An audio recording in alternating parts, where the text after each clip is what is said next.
The Suda shelter takes in injured animals, old animals, puppies, any animals that can't live on their own on the street. So here at the shelter you'll find animals that have been burned by acid, animals that have been neglected, animals that have been hit by cars, puppies that have been left in baskets or boxes by the garbage. All the animals that are here needed some kind of help. Esta es Alaska, uno de los últimos rescates de Elizabeth. Alrededor de su área en Chania, Creta, en Grecia, hay unos 3.000 animales callejeros. Como todos los rescatistas en Grecia, ella se enfrenta a la angustia diaria de ver más animales necesitados en las calles de los que puede salvar. Pero en Grecia hay otro problema. Como si todo el dolor y el sufrimiento no fueran suficientes, los millones de perros callejeros, perros encadenados y maltratados, voluntarios como ella no solo no están siendo reconocidos, pero son acusados de contrabando, son procesados y tienen sus modestos refugios cerrados. We're being accused of selling dogs for vivisection, for selling dogs to brothels, for selling dogs to make canned meat. We have a big problem here in Greece with rehoming as far as rehoming legally. The national government the Ministry of Agriculture, to be more precise, does not want to assist the rescuers in rehoming legally.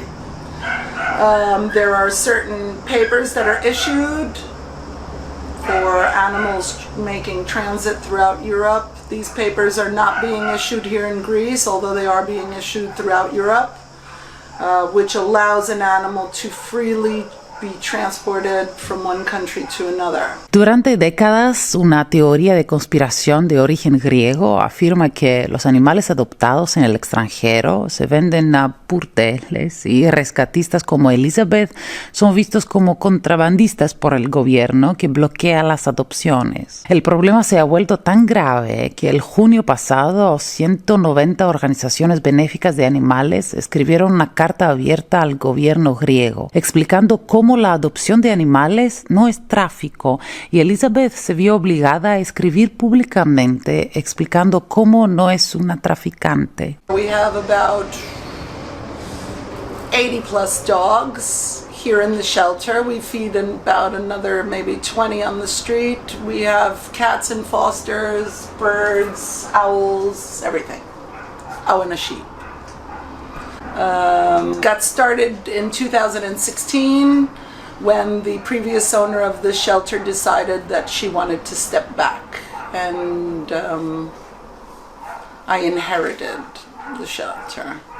Elizabeth básicamente heredó el refugio de la rescatista anterior que se fue dejando más de 200 animales atrás. Su perseverancia y su arduo trabajo ayudaron a reducir este número y aunque sigue rescatando, también da en adopción, principalmente al extranjero, lo que la ha convertido en un gran objetivo para la minoría nacionalista que trata de bloquear las adopciones, que presiona al gobierno y cierra refugios como el suyo. When somebody wants a dog from us, first they'll fill out a questionnaire, then they'll have a phone interview.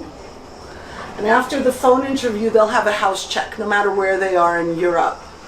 People ask, why are your dogs leaving to other countries in Europe? Doesn't Germany have any strays? Doesn't Finland have any strays? Doesn't Denmark have any strays? And the answer to that is no, they don't.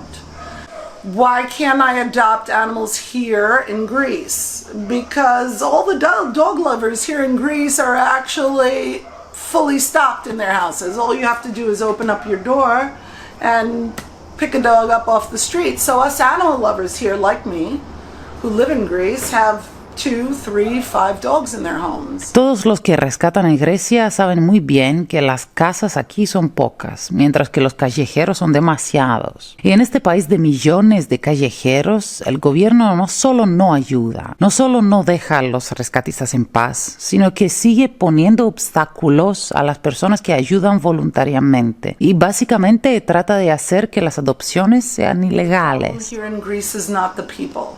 I've said it before. It's not the people. People say, oh, they're uneducated, they're barbaric. It's not the people. The problem is the government.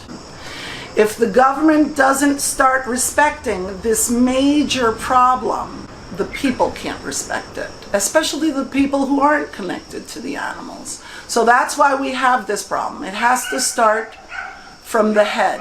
Like in Greece, they say the fish stinks from the head. It has to start from the government.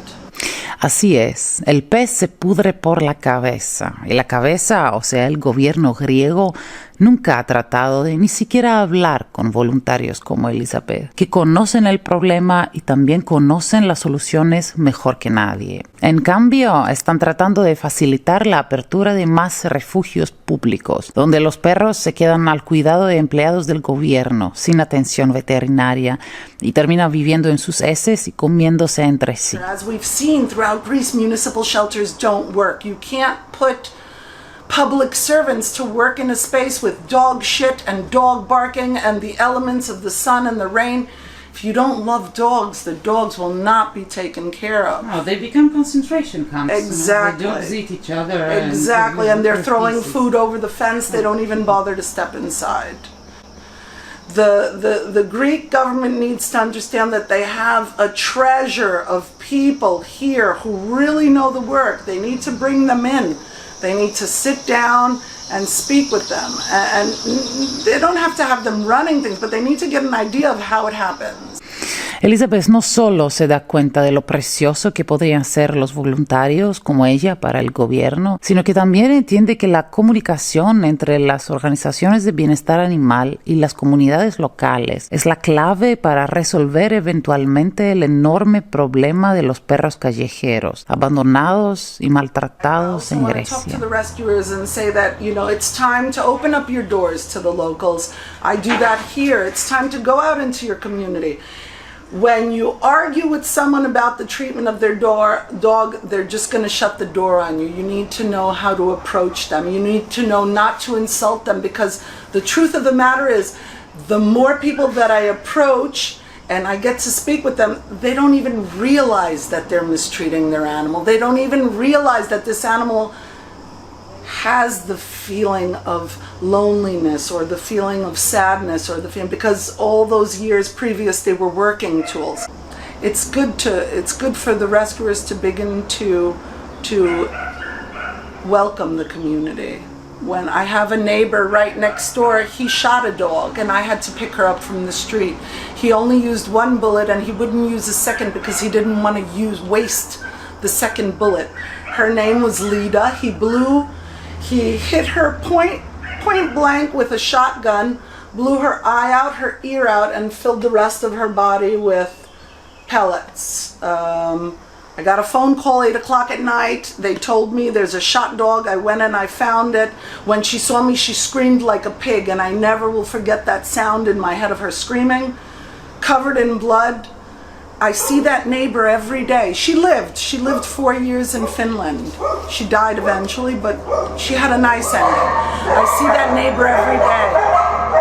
I speak to that neighbor. I tell him good morning. When he has a problem with dogs, he calls me. He told me he shot her because he didn't want to be one of those people who abandons their dog on the street.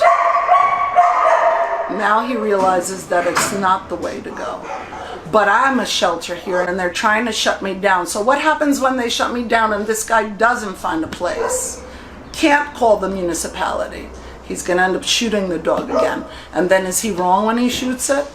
Después de que el gobierno cerró su refugio recientemente, que se le niegan los papeles legales para que sus perros fueran adoptados y que el propio alcalde de la zona le acusó de ganar dinero vendiendo a perros, Elizabeth pidió recientemente ayuda de todas las redes del mundo.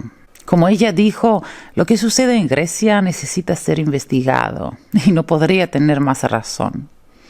Visitar su refugio y hablar con ella ese día me hizo darme cuenta de lo mal que hacemos las cosas aquí, en todos los niveles, y que voluntarios como ella son un verdadero tesoro. Voluntarios que están siendo tratados como criminales, mientras que ellos deben ser alabados y honrados y respetados. Lo último que le pregunté fue si le gusta lo que hace. There are days that I hate what I do because it makes me hate my fellow human. There are days that I more than love what I do, that I feel like the richest person on earth when we finally see a dog that was so broken open up to us and, you know, show us that love that it's been wanting to give, but it hasn't been able to give. So, yeah, do I love what I do? In general, yes, I do. In general, yes, I do. Because I have the key to the shelter. And when I open up that door and I come inside, this place is therapy. It's paradise. I leave everything else outside.